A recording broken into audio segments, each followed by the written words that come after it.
Editing मध्ये करू आपण.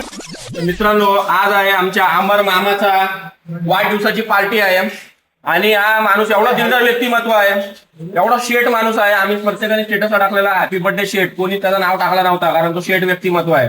आणि हे तुम्हाला दिसून येत असेल, या माणसाने आम्हाला प्रायव्हसी पाहिजे म्हणून या माणसाने अख्खा वरचा फ्लोअर बुकिंग केलेला आहे. पूर्ण रिकामा फ्लोअर आहे. तुम्ही बघू शकता मित्रांनो, म्हणजे याला बोलतात भाई मैत्री. मित्रांसोबत मन खोलून गप्पा मारता यावा, मित्रांकडून मन खोलून मारता यावं. एडिटिंग मध्ये करू आपण. आमच्या माझ्या मोठ्या भावासारखं व्यक्तिमत्व असलेला अमर शेठ वाघमारे बघा आज तो गोजीरवाना कोणता चेहरा शेठ लोक याला वाढदिवसाच्या हार्दिक हार्दिक शुभेच्छा. शुभेच्छुक मित्र परिवार, गुड बाय.